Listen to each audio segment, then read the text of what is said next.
જી નમસ્કાર, હું ટીઆર જાદવ. અમારી ચેનલમાં ફરીથી એક નવા વિડીયોમાં તમારું સ્વાગત છે. મિત્રો, તમે બધા મસ્ત હશો, મજામાં હશો. ઘણા મિત્રોના મેસેજ આવેલા, ફોન આવેલા કે સર આઈટીઆઈમાં સુપરવાઇઝર ઇન્સ્ટ્રક્ટર બનવું હોય તો શું જરૂરી છે, અથવા તો કેવી રીતે બની શકાય. તો એના વિશે આ વિડીયોમાં ચર્ચા કરીશું. તો એના માટે આપણે એક ખાસ વિડીયો જ બનાવ્યો કે આઈટીઆઈ પછી ઉજ્જવળ તકો.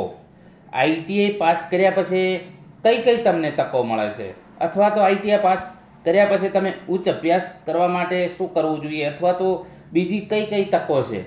તો તેના વિશે આ વિડીયોમાં ડિટેલમાં ચર્ચા કરીશું, જેમાં કારકિર્દીની તકો વિશે વાત કરીશું, સુપરવાઇઝર ઇન્સ્ટ્રક્ટર કઈ રીતે બનવું, સરકારી નોકરી, પ્રાઇવેટ જોબ, તો તેના વિશે સંપૂર્ણ ડિટેલમાં ચર્ચા કરીશું.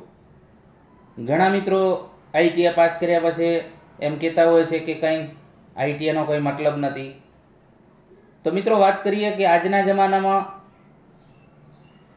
આઈટીઆઈ પાસ કર્યા પછી તમે સારો એવો અનુભવ લઈ સારો એવો મતલબ કે કમાણી કરી શકો છો. સારો એવો તમે બિઝનેસ પણ વિકસાવી શકો છો. આગળ ભણવું હોય તો ભણી પણ શકો છો, એના માટે પણ ઓપ્શન છે. તો તેના વિશે ડિટેલમાં ચર્ચા કરીશું. તો ચાલો મિત્રો, સ્ટાર્ટ કરીએ. તો આઈટીઆઈ પછી કારકિર્દીની શ્રેષ્ઠ તકો, કારકિર્દીની ક્ષિતિજો અને સુપરવાઇઝર ઇન્સ્ટ્રક્ટર બનવાની પણ તક છે. તો આઈટીઆઈ પાસ કર્યા પછી કારકિર્દીની તકો. ટેકનિકલ ક્ષેત્રોમાં રોજગારી મેળવવા માટે આઈટીઆઈ એક મજબૂત પાયો છે.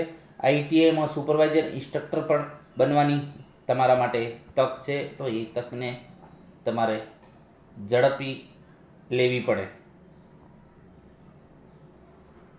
તો ડિટેલમાં ચર્ચા કરીશું કે આઈટીઆઈ પછી કરિયરના શ્રેષ્ઠ રસ્તાઓ, સફળતાની ચાવી. આઈટીઆઈ પૂર્ણ કર્યા પછી મુખ્ય માર્ગો દર્શાવે છે, જેમાં સરકારી નોકરી, ખાનગી ક્ષેત્ર, વિદેશમાં તકો અને ઉચ્ચ અભ્યાસના વિકલ્પોનો પણ સમાવેશ થાય છે.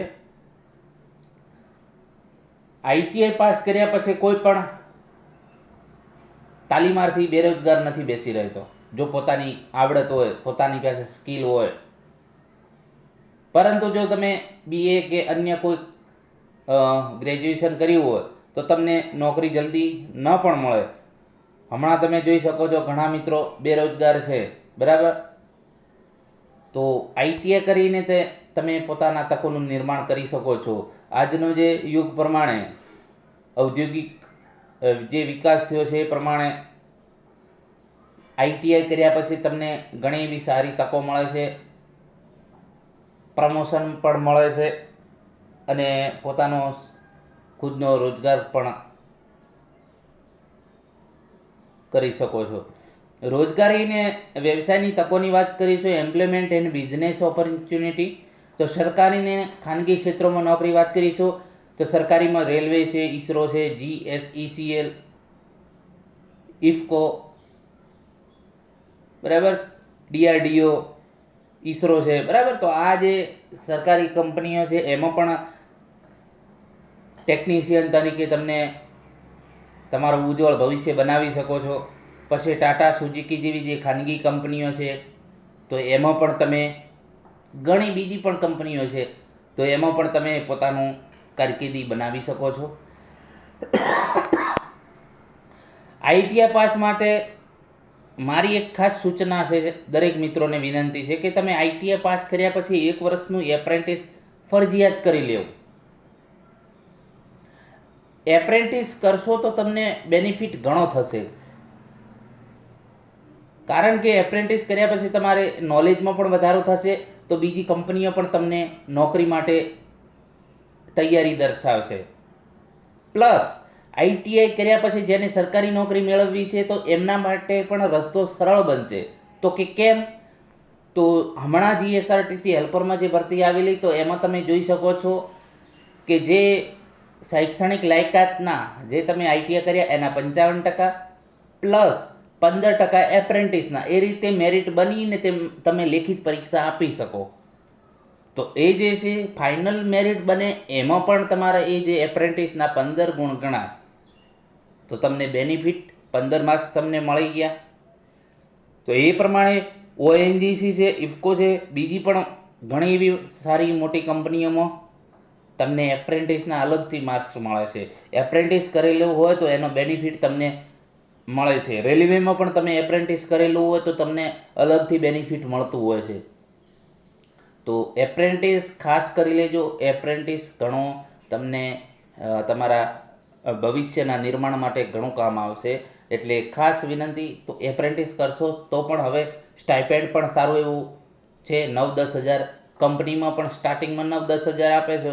તો એક વર્ષ એપ્રેન્ટિસ કરી લેવાય. ઇફકો છે, ઓએનજીસી છે, એચપીસીએલ છે, ઇસરો છે, જીએસસીસીએલ છે, કોઈ પણ સારી એવી જે પછી જેટકો છે, ઇલેક્ટ્રિશિયન વાયરમેન માટે જેટકો છે, પીજીવીસીએલ, ડીજીવીસીએલ, કોઈમાં પણ તમે એપ્રેન્ટિસ કરી શકો અને પોતાનું બહેતર ભવિષ્ય નિર્માણ કરી શકો. જેટકો જે છે, પીજીવીસીએલ, ડીજીવીસીએલ, એમાં તો તમારે જે એપ્રેન્ટિસ કરો છો તો અમુક સમય પછી તમને બોલાવે છે પોલ ટેસ્ટ માટે અને એ પ્રમાણે તમારું ડાયરેક્ટ સિલેક્શન થાય છે. તો એ પણ બેનિફિટ છે. વિદેશમાં કમાણીની તકો, ગલ્ફ દેશો છે, યુરોપમાં કુશળ વેલ્ડર, ફિટર, ઇલેક્ટ્રિશિયનની ભારે માંગ અને ઊંચો પગાર પણ આપે છે. બરાબર. તો વિદેશમાં પણ સારી એવી તક છે. આઈટીઆઈ કર્યા પછી સારો એવો પગાર પણ તમને આપે છે. સ્વરોજગાર અને મુદ્રા લોન, તો કે પોતાનું ગેરેજ કે સર્વિસ સેન્ટર શરૂ કરવા માટે સરકાર લોન પણ આપે છે, આર્થિક સહાય પણ આપે છે. બરાબર. તો પોતાનો સ્વરોજગાર પણ તમે પોતાની રીતે નિર્માણ કરી શકો છો. તો આઈટીઆઈ પછી ઘણી એવી તકો છે જે તમારું ભવિષ્ય બહેતર બનાવી શકે છે. શિક્ષણ અને કૌશલ્ય વર્ધન, એજ્યુકેશન એન્ડ સ્કિલ. બરાબર.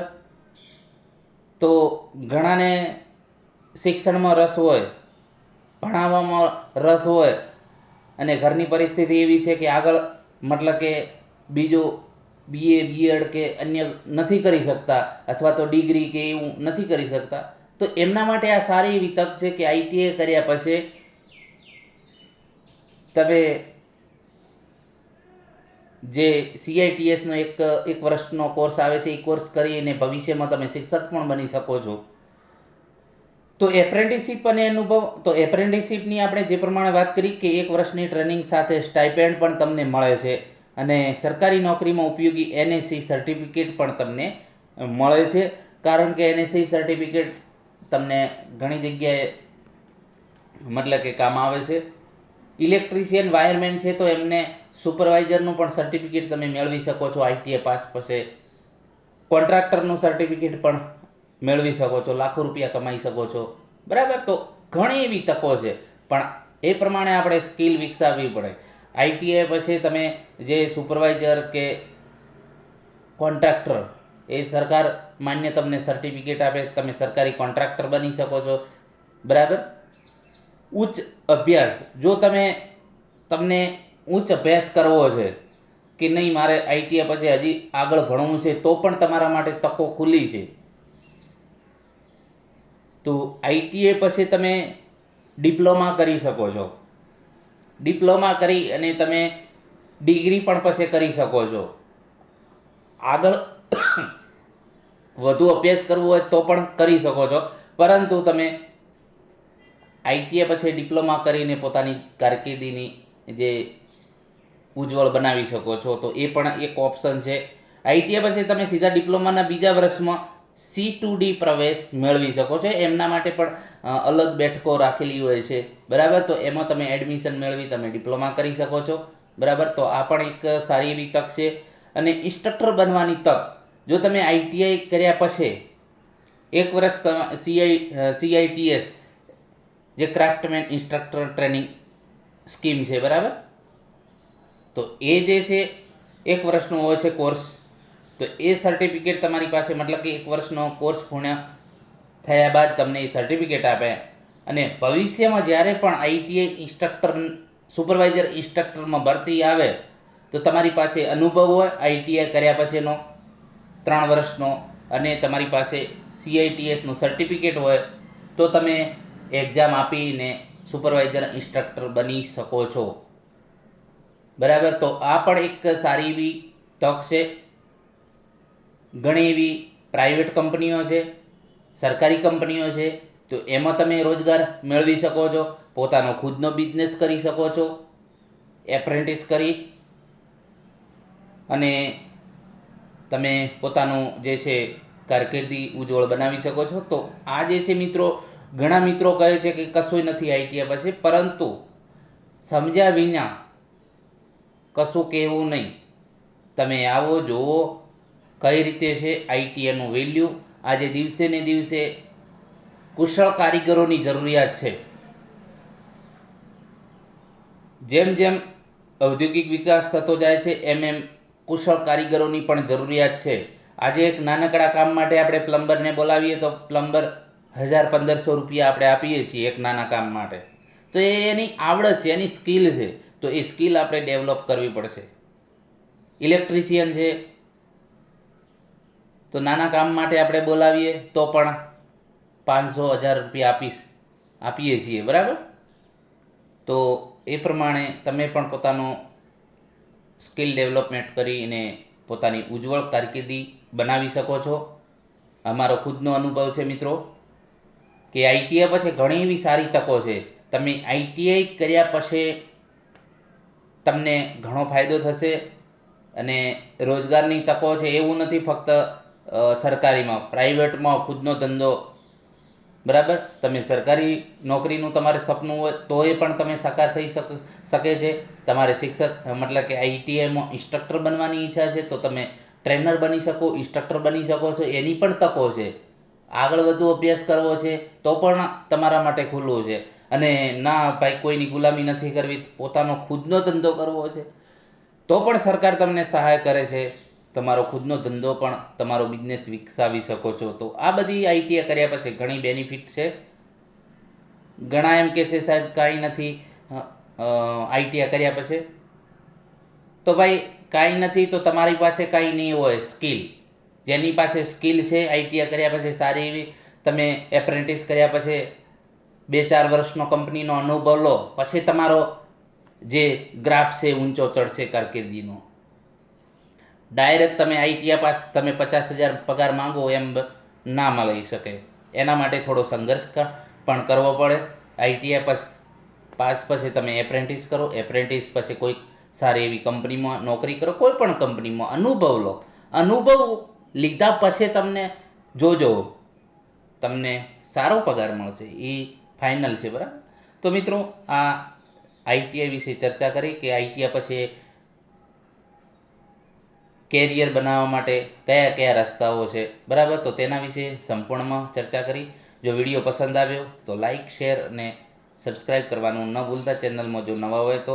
અને ખાસ ઇન્સ્ટ્રક્ટર મિત્રોને પણ જે આઈટીઆઈમાં ભણાવી રહ્યા છે, તો એ મિત્રોને પણ ખાસ વિનંતી છે કે આ વિડીયો તમારા તાલીમાર્થીઓને મૂકજો, જેથી કરીને એમને પણ આના વિશે માહિતી મળે. આભાર.